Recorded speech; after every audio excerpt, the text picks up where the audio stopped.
आज हम जिस मूवी को एक्सप्लेन करने वाले हैं उसका नाम है मार्टिन। ये 2015 में रिलीज़ होने वाली one of the best movies में से एक है जो साइंस फिक्शन और बिल्कुल एक्यूरेट बनाई गई है। इस मूवी में दिखाई गई साइंस फिक्शन चीज़ों को हम देखेंगे कि ये किस हद तक ठीक बैठती हैं साइंटिफिकली। इस मूवी में दिखाए गए सीन्स को डायरेक्टर ने हेल्प ली थी नासा के स्टाफ से, क्योंकि वो इस मूवी को बिल्कुल एक्यूरेट दिखाना चाहते थे। मूवी की शुरुआत में मार्स को दिखाया जाता है और वहाँ पर दिखाते हैं 6 एस्ट्रोनॉट्स को जो कि नासा की तरफ से वहाँ गए हुए हैं रिसर्च के लिए। वहाँ पर इन 6 एस्ट्रोनॉट्स का काम होता है कि मिट्टी के सैंपल्स को लेकर आना, वो मिट्टी जो मार्स पर मौजूद है। दरअसल नासा के लोग उस मिट्टी को रिसर्च करना चाहते हैं और ये जानना चाहते हैं कि वहाँ पर ज़िंदगी के कितने आसार मौजूद हैं या वहाँ पर ज़िंदा रहने के कितने % चांस हैं।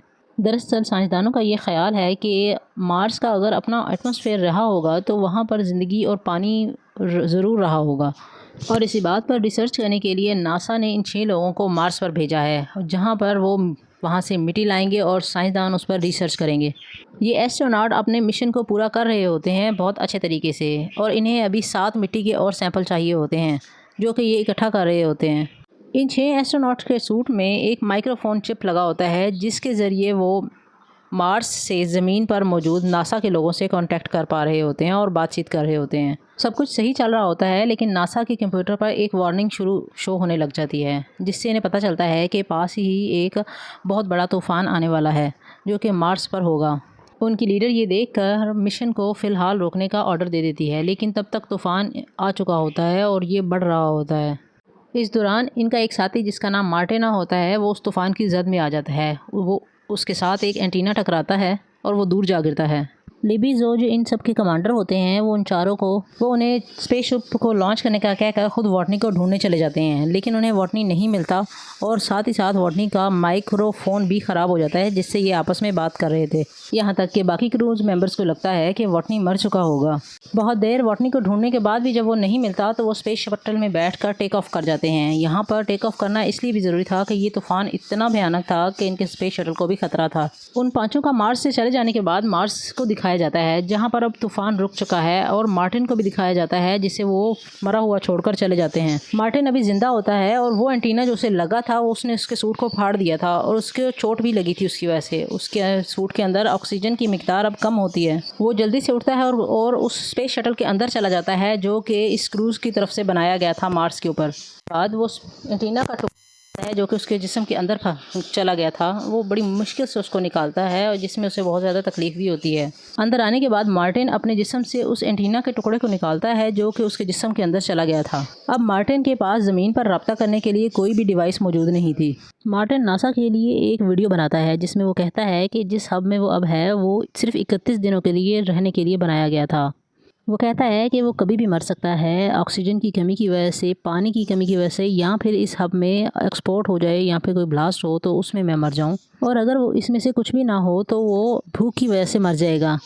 उसे अच्छी तरह पता होता है कि नासा का अगला मिशन 4 साल के बाद होगा और उसके पास सिर्फ 1 साल का ही खाना मौजूद है। मार्टिन ये वीडियो इसलिए रिकॉर्ड करता है ताकि अगर नासा के लोग अगर दोबारा मार्स पर आएँ तो उसकी ये वीडियो मिल जाए। हो सकता है तब तक वो मर जाए।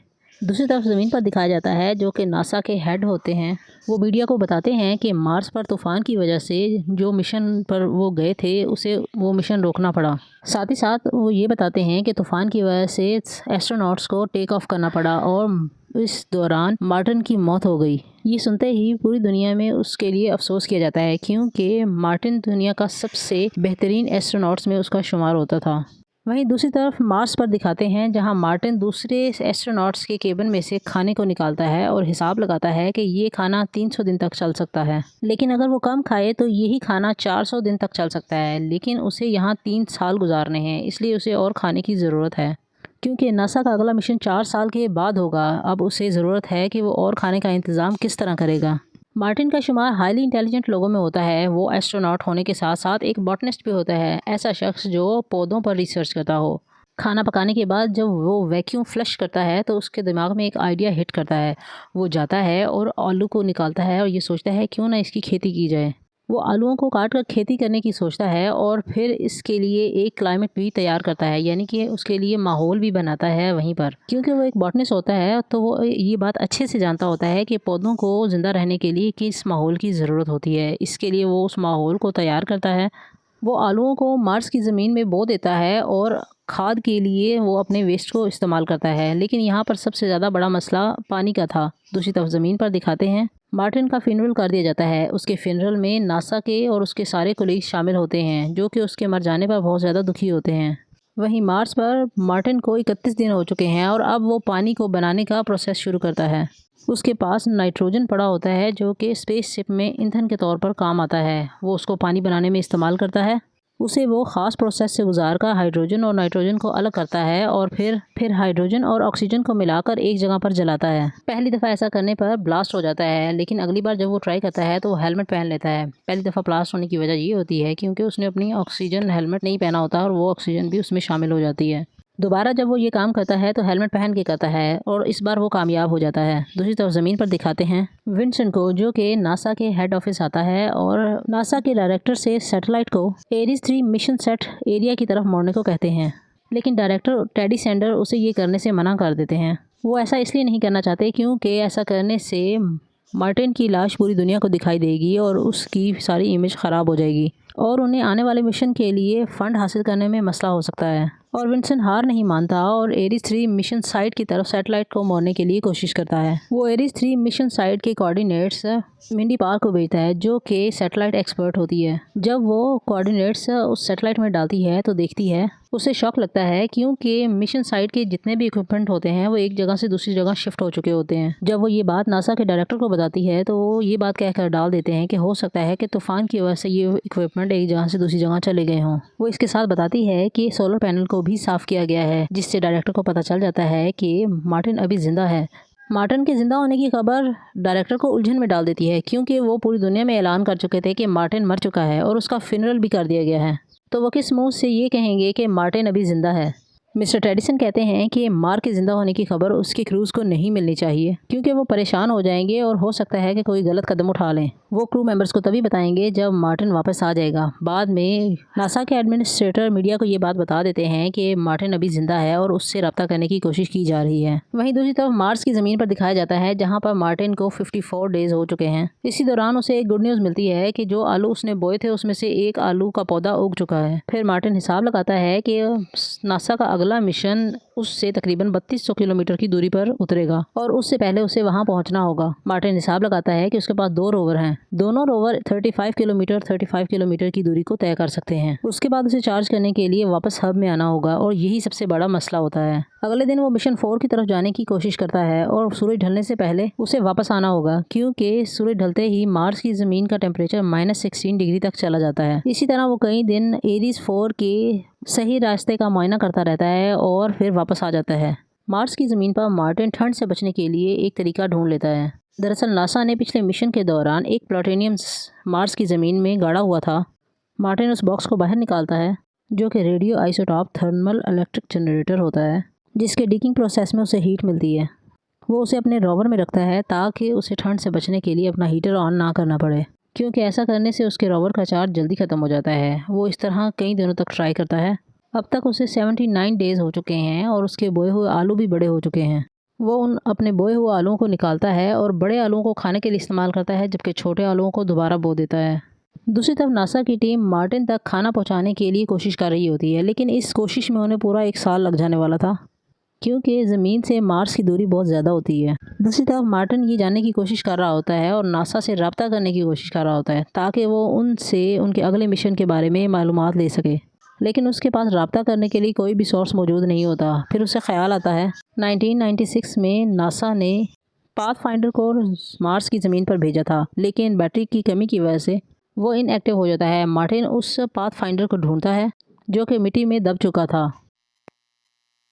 उसके प्लान के बारे में पता चलता आता है इसीलिए वो कैलिफोर्निया जाता है और पाथफाइंडर की टीम से मुलाकात करता है, जहां पाथफाइंडर के साइंटिस्ट उसे उसका ट्विन सिस्टम दिखाते हैं, या इसे आप पाथफाइंडर का मॉडल भी कह सकते हैं। दूसरी तरफ मार्टिन को दिखाते हैं जो कि किसी तरह वो पाथफाइंडर को एक्टिव कर देता है और उसके एक्टिव होने का नासा में सिग्नल मिल जाता है।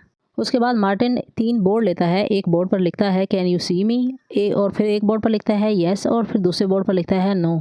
जब नासा की टीम को ये सिग्नल मिलता है तो वो पाथफाइंडर का जो एंगल होता है वो येस की तरफ मोड़ देते हैं। मतलब ये कि वो सब उसे देख रहे हैं। इस बात से मार्टिन बहुत ज़्यादा खुश हो जाता है। यहाँ नासा की टीम के साथ मसला ये था कि वो हाँ या ना में जवाब दे सकती थी और हर एक सिग्नल को रिसीव करने के लिए उन्हें 32 मिनट का वक्त लगता है। मार्टिन इस बात का भी सोल्यूशन ढूंढ लेता है। वो अपने एक केबिन क्रू से एस्की लैंग्वेज की बुक निकालता है, बहुत सारे बोर्ड लेता है और एस्की लैंग्वेज में बहुत सारे कोड लिख देता है। दूसरी तरफ नासा में दिखाते हैं, वो भी अपने रोवर के इर्द गिर्द बहुत सारे बोर्ड रख देते हैं। नासा वाले जो भी मार्टिन से बात करना चाह रहे होते हैं वो उस तरफ रोवर का रुख कर देते हैं और उस मैसेज को मार्टिन डी कोड कर लेता है। वो इन्हीं सिग्नल के ज़रिए मार्टिन को एक पैच भेजते हैं जिसके ज़रिए वो एक दूसरे से आसानी से बात कर रहे होते हैं। दरअसल एस्की कोड और कुछ नहीं बल्कि मार्स कोड की तरह ही एक लैंग्वेज है जिसकी full form American standard code for information interchange होता है। इसके थ्रू कोड के ज़रिए हम एक दूसरे से मैसेज भेज सकते हैं। नासा वाले मार्टिन को पैगाम भेजते हैं कि हम तुम्हारे लिए खाना भेज रहे हैं ताकि तुम 4 साल तक जिंदा रह सको। मार्टिन उनसे पूछता है कि क्या उनके केबिन क्रू को पता है कि मैं अभी तक मार्स पर जिंदा हूँ, जिसके जवाब में नासा वाले कहते हैं कि ये बात अभी तक उनके क्रू को नहीं बताई लेकिन अब बता देते हैं। बाद में जब नासा वाले मार्टिन के क्रू को ये बात बताते हैं कि वो मार्स पर जिंदा है तो वो टूट जाते हैं, क्योंकि वो इस बात से दुखी होते हैं कि उन्होंने अपने साथी को वहाँ मरने के लिए छोड़ दिया। दूसरी तरफ मार्स पर मार्टिन के साथ हादसा हो जाता है। जहां उसने आलू बोए होते हैं वहां किसी वजह से ब्लास्ट हो जाता है। इस ब्लास्ट की वजह से मार्टिन की आलू की फसल सारी तबाह हो जाती है। जब नासा वालों को ये बात पता चलती है तो वो मार्टिन को कहते हैं कि वो एक दिन का खाना 4 दिन तक चलाए ताकि उसके ज़रूरत का खाना जो वो भेज रहे हैं उसके आने तक वो जिंदा रह सके। नासा जल्द ही एरीज प्रो मिशन लॉन्च करने वाला है जिसमें वो मार्टिन के लिए खाना पहुंचाने की कोशिश कर रहे होते हैं। इस मिशन के लॉन्च होते ही वो ओवरवेट और ओवर हीट होने की वजह से फट जाता है और इस तरह नासा और मार्टिन की आखिरी उम्मीद भी टूट जाती है। ये पता चलने के बाद मार्टिन टूट जाता है और वो जीने की उम्मीद छोड़ देता है।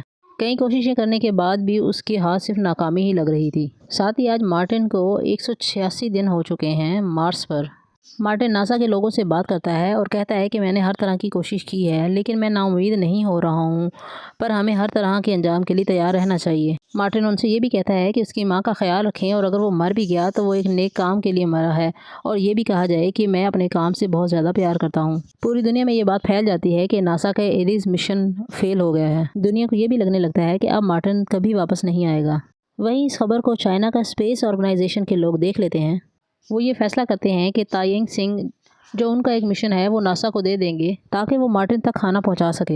वो नासा से इस चीज़ के लिए रब्ता करते हैं और अब नासा को एक और चांस मिल चुका है कि वो मार्टिन तक खाना पहुंचाएं। इसी दौरान हमें एक रिच पैनल नाम के साइंटिस्ट को दिखाया जाता है।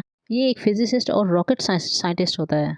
रिच इन्हें बताता है कि एरिस 4 के लॉन्च होने से पहले ही हम मार्टिन को वापस ला सकते हैं अगर वो हर्मिस को ही वापस मार्स के ऑर्बिट में भेज दें, लेकिन वो फ्यूल की कमी की वजह से मार्स में लैंड नहीं करेंगे, बल्कि मार्टिन खुद मार्स की उस साइट पर जाएगा जहां पर मिशन 4 लॉन्च होना है और वहां पर मौजूद प्रो के ज़रिए ऑर्बिट में आएगा और फिर हर्मिस में मौजूद उसके साथी उसे वहां से ले लेंगे। लेकिन नासा के डायरेक्टर को उसका ये आइडिया पसंद नहीं आता, क्योंकि ऐसा करने से हर्मिस में मौजूद क्रूज़ का ट्रिप 500 दिन और लेट हो जाएगा। साथ ही इसमें उनकी जान का भी खतरा होता है और एक ऐसे क्रू के लिए जिसके चांस बचने के बहुत कम है, उसके लिए 5 क्रूज़ की जान और ख़तरे में डालना बिल्कुल पागलपन है।